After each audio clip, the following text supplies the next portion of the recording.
My name is Emily, and this is my story. It's not your typical fairy tale, but it's mine, and I wouldn't change a thing. I'm 29, have a great job, a loving husband, Alex, and a cozy little house we call home. But life wasn't always this kind to me. 10 years ago, I was a different person.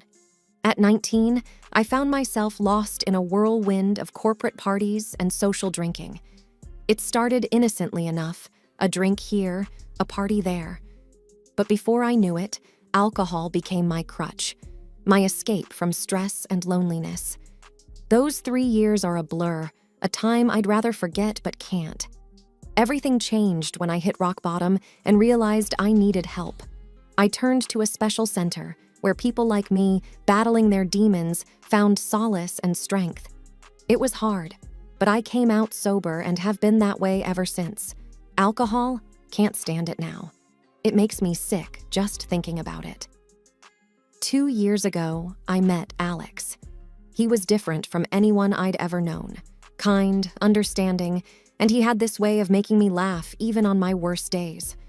We had a whirlwind romance, and I knew he was the one. But I couldn't start a life with him holding on to my secret. So, one evening, I told him everything. My struggles, my rehab, my sobriety. I remember how nervous I was, sitting there on our old couch, fidgeting with the hem of my shirt. Alex listened quietly, his eyes never leaving mine. When I finished, there was a long pause, and my heart was racing. Then he said something I'll never forget. "Emily, your past doesn't define you. It's who you are now that matters." He hugged me, and at that moment, I knew I was safe with him. We got married a year later. It was a beautiful ceremony, simple yet perfect.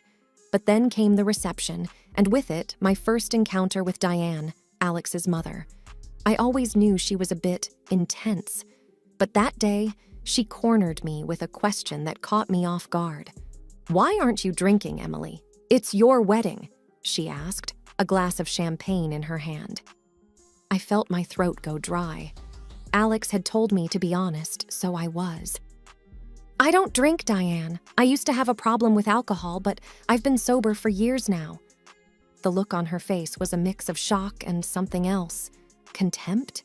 It was hard to tell. "An alcoholic," she muttered under her breath. I felt my heart sink. Alex jumped in. "Mom, it's not like that. Emily's overcome so much. She's the strongest person I know." Diane didn't say anything more, but her cold stare stayed with me. That was the beginning of our rocky relationship.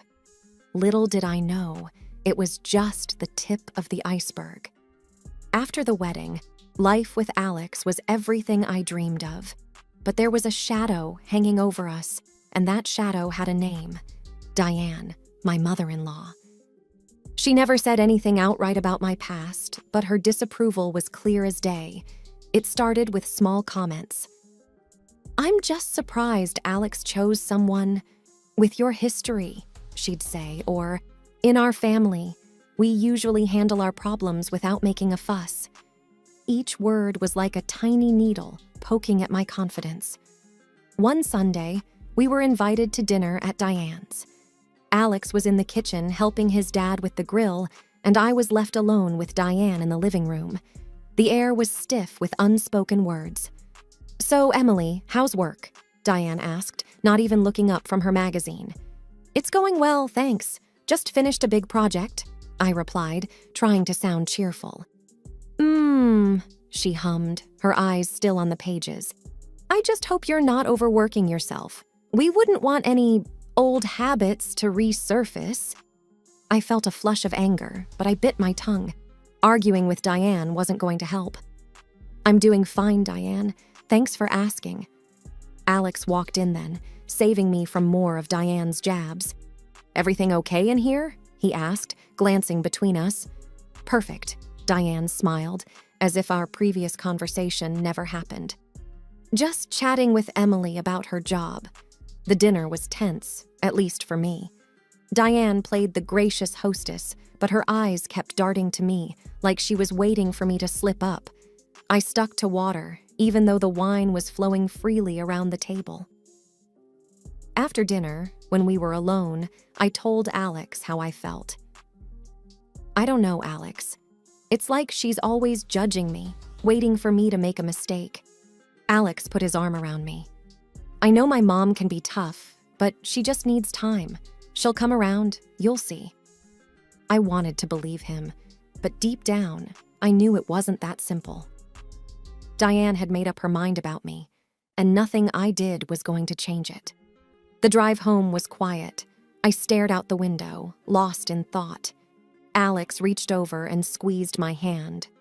"We'll get through this, Em, together." A few months had passed since the wedding, and Alex's family planned a big gathering. It was a sort of annual tradition, a summer barbecue where everyone from his side of the family would come. I was nervous, but Alex reassured me that it would be fine. The day was sunny and warm, perfect for a barbecue. Everyone was there, aunts, uncles, cousins. The backyard buzzed with laughter and chatter. I tried to blend in, helping with the food and setting up tables, but I couldn't shake off the feeling of being watched. Diane was there, of course, floating around, greeting everyone. Then, during lunch, she called for everyone's attention. My heart sank. I had a feeling I knew what was coming. "Family," Diane began, her voice loud and clear. "I think it's important we all know who we're welcoming into our family. Emily, here, has a past. She's a recovering alcoholic." The words hung in the air. I felt every eye in the backyard on me. My face burned with embarrassment and anger. Before I could say anything, Alex's Uncle Mike, who I hadn't spoken to much before, stood up. "Well, Diane, since we're sharing, I might as well say I'm 10 years sober myself. It's not easy overcoming something like that. Takes a lot of courage and strength." I looked at him, surprised and grateful. Diane's face tightened, but Mike continued. "I think what Emily has done is remarkable. She should be commended, not judged." Then, one by one, other relatives started chiming in. "We all have our struggles, Diane," said Alex's cousin Sarah. "Emily's past doesn't define her." Even Alex's grandmother, a sweet but stern woman, added her voice. "Diane, dear, this isn't the time or place. Let's be a family that supports, not one that tears down." Diane was outnumbered. She mumbled something about just being concerned and walked off. Alex came over and gave me a tight hug. "See? They love you." The rest of the afternoon went surprisingly well. Uncle Mike even shared a bit of his own story with me, and I felt a sense of belonging I hadn't expected. It was like his words had broken some invisible barrier, and I found myself chatting and laughing more freely. As we drove home, I felt a mix of emotions. I was still upset about Diane's stunt, but I was touched by the unexpected support from Alex's family. "Your family is amazing, Alex," I said, leaning back in the seat. "Yeah, they're pretty great," he replied, smiling. "And now they're your family too."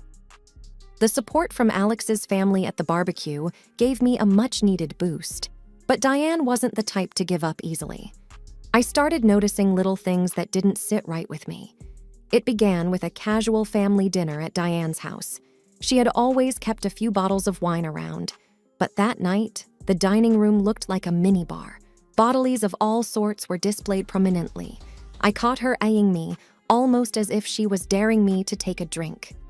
"Mom, you've outdone yourself with the drinks," Alex commented, unaware of the tension. "Oh, you know me, I like to have options for our guests," she replied, her voice too sweet. I stuck to water, but I couldn't shake the feeling that this was more than just hospitality. A few days later, Alex and I were at home when he mentioned something that made my heart drop. "Mom's been suggesting I should relax more, have a drink in the evening. She even gifted me some fancy scotch." I tried to keep my voice steady. "That's nice of her, but you don't have to drink if you don't want to." He laughed. I know. Just thought it was a bit odd, her insisting on it." That's when it hit me. Diane wasn't just targeting me. She was trying to weave alcohol back into our lives through Alex. The last straw was a conversation I accidentally overheard. I was at Diane's house, helping her set up for another family event. I thought she was in the garden, so I was surprised when I heard her voice coming from the living room. Peeking in, I saw her talking on the phone, not noticing me. "I'm telling you, she'll slip up eventually," Diane was saying. "If she's around alcohol enough, she'll go back to her old ways. Then Alex will see I was right about her." I felt sick to my stomach. She was plotting against me, trying to make me relapse. I didn't know what to do. Confront her? Tell Alex? I felt trapped and scared. At home, I sat Alex down and told him everything. The drinks at dinner, the scotch, and what I overheard. He was shocked. "Mom wouldn't do that, Emily. Maybe you misunderstood." "I wish I did, Alex, but it's all adding up. She's trying to make me drink again." Alex looked torn, caught between his wife and his mother. "Let me talk to her, okay? This has to be a misunderstanding." The days after my talk with Alex were filled with tension. He said he spoke to Diane, but things didn't change much. I was on edge, always careful around her, especially with drinks. Then, something wonderful happened that brought a glimmer of hope. I found out I was pregnant. Alex and I were over the moon. We shared the news with Diane, hoping it might soften her attitude. "Oh, a baby," Diane said, her voice flat. "That's news. Congratulations." Her reaction was underwhelming, but I didn't let it bother me. I was too happy about the baby. A couple of weeks later, Diane invited us over for dinner again. I was cautious, given her recent behavior, but Alex convinced me to give her another chance for the sake of family harmony. Dinner started off well enough. Diane was on her best behavior, or so it seemed. Then came dessert, a cake that Diane had baked herself. "It's a special recipe," she said, serving us generous slices. I took a bite and immediately knew something was off. There was a strong taste of alcohol, cognac maybe. I put my fork down, feeling nauseous. "Diane, is there alcohol in this cake?" I asked, trying to keep my voice steady. She looked surprised, then chuckled. "Oh, just a splash for flavor. It's completely cooked off. Don't be so dramatic, Emily." I pushed the plate away, feeling betrayed and sick. Alex was frowning. "Mom, you know Emily doesn't drink. Why would you add alcohol to the cake?" Diane's attitude shifted. "It's just a cake, Alex. If she's so sensitive, maybe she shouldn't be eating dessert." I couldn't take it anymore. I excused myself and went outside for air. Alex followed me. "I'm sorry, Em. I don't know what's gotten into her." "I told you, Alex. She's doing this on purpose. She knows I'm pregnant and still she—" Alex hugged me. I know. I'll talk to her again. This isn't right." But talking seemed pointless. Diane had crossed a line. I couldn't trust her, not with me, not with our baby. And the worst part? I felt like Alex was still struggling to see how deep this went. That night, I lay awake, thinking about everything. Diane's actions, Alex's reluctance to fully confront her, our baby's future. I needed to protect my family, but I felt so alone in this fight. The incident with the cake stayed with me. I couldn't shake off the feeling of betrayal. I tried to talk to Alex about it, but it felt like he wasn't fully grasping the seriousness of his mother's actions. One evening, we were sitting in the living room, and I decided to bring it up again. "Alex, I can't stop thinking about the cake Diane made. It's like she's testing me, pushing my limits." Alex looked up from his book, his expression one of concern mixed with frustration. "Em, I know it seems that way, but maybe you're reading too much into it. Mom can be insensitive, but I don't think she's doing it to hurt you." I felt a surge of frustration. How can you say that? After everything? She's not just being insensitive, she's being malicious. And with the baby on the way, I don't feel safe around her. Alex sighed, putting his book down. "I know you're upset, but that's still my mom you're talking about. Maybe we just need to give her some space, let things cool down." I couldn't believe what I was hearing. Give her space. Alex, she's trying to sabotage me. I overheard her planning it. What more proof do you need? He ran his hands through his hair, a sign that he was getting stressed. I just can't believe she'd go that far. I'll talk to her again, okay? I'll make her understand that she can't keep doing this. But his words didn't reassure me. It felt like he was still in denial about his mother's intentions. And the more he tried to downplay it, the more isolated I felt. The next few weeks were tough. I started avoiding Diane as much as possible, which wasn't easy with all the family events. And every time I had to see her, I was on high alert, worried about what she might say or do. Then one day, something happened that made me question everything. Alex and I were at a family barbecue, and I overheard a conversation between Diane and one of her friends. "Yes, I've been trying to get through to Emily," Diane was saying, her voice dripping with fake concern. "I'm just worried about her, with the baby and all. You know how she used to be." Her words stung. It was like she was painting herself as the concerned mother-in-law while making me look like an unstable mess. I confronted Alex about it on the drive home. "She's telling people she's worried about me, making it sound like I'm a ticking time bomb." Alex's response was quiet, uncertain. "Maybe she's just trying to find a way to connect with you, in her own way." I felt a rush of disappointment. Her own way? By making me look bad? Alex, why can't you see what she's doing? He didn't have an answer, and the rest of the drive home was silent. The tension in our home was becoming unbearable. Alex was trying to keep the peace, but I could see he was torn.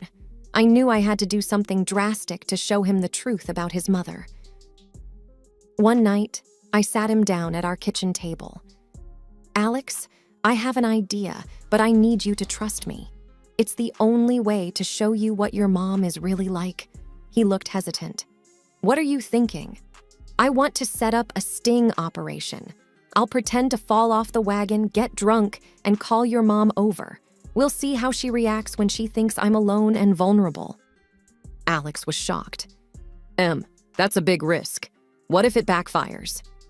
"It's a risk I'm willing to take. I need you to see her true colors.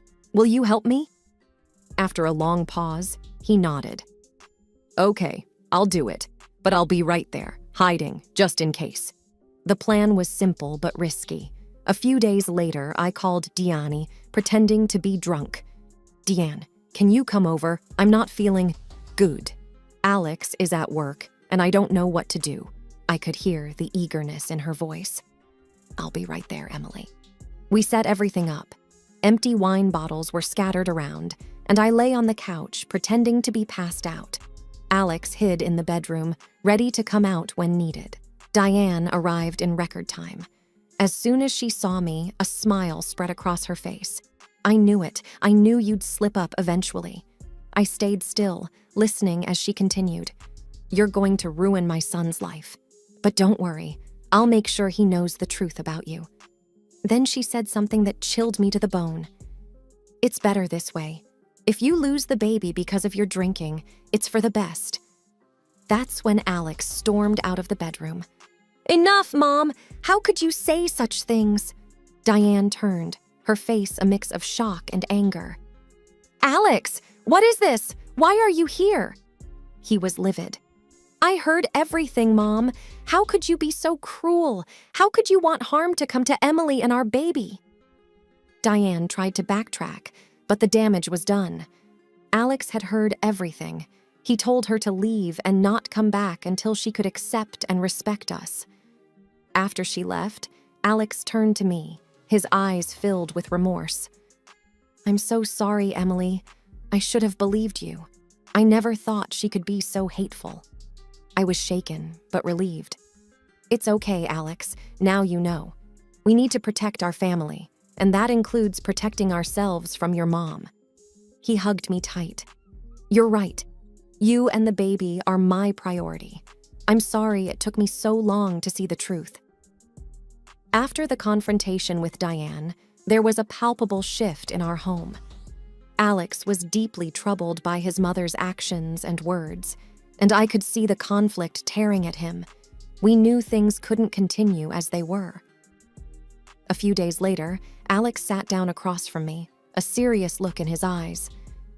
"I spoke to Mom," he began, his voice heavy. "I tried to explain how her actions and words have hurt us, especially what she said about the baby." I held my breath, bracing myself. "And how did she take it?" He shook his head, pain etched on his face. "She wouldn't listen, Em. She just kept saying things, terrible things. She called our baby the child of an alcoholic. She refuses to accept you or our child as part of the family." I felt a sharp sting in my heart. The words cut deep, but I wasn't surprised. "So what happens now?" Alex reached for my hand, his grip firm. "I told her she's not welcome in our house anymore, not until she can respect us and our family. I can't let her hurt you or our baby." The finality in his voice was something I'd never heard before. "Are you sure about this, Alex? She's your mother." He nodded, resolute. "I am.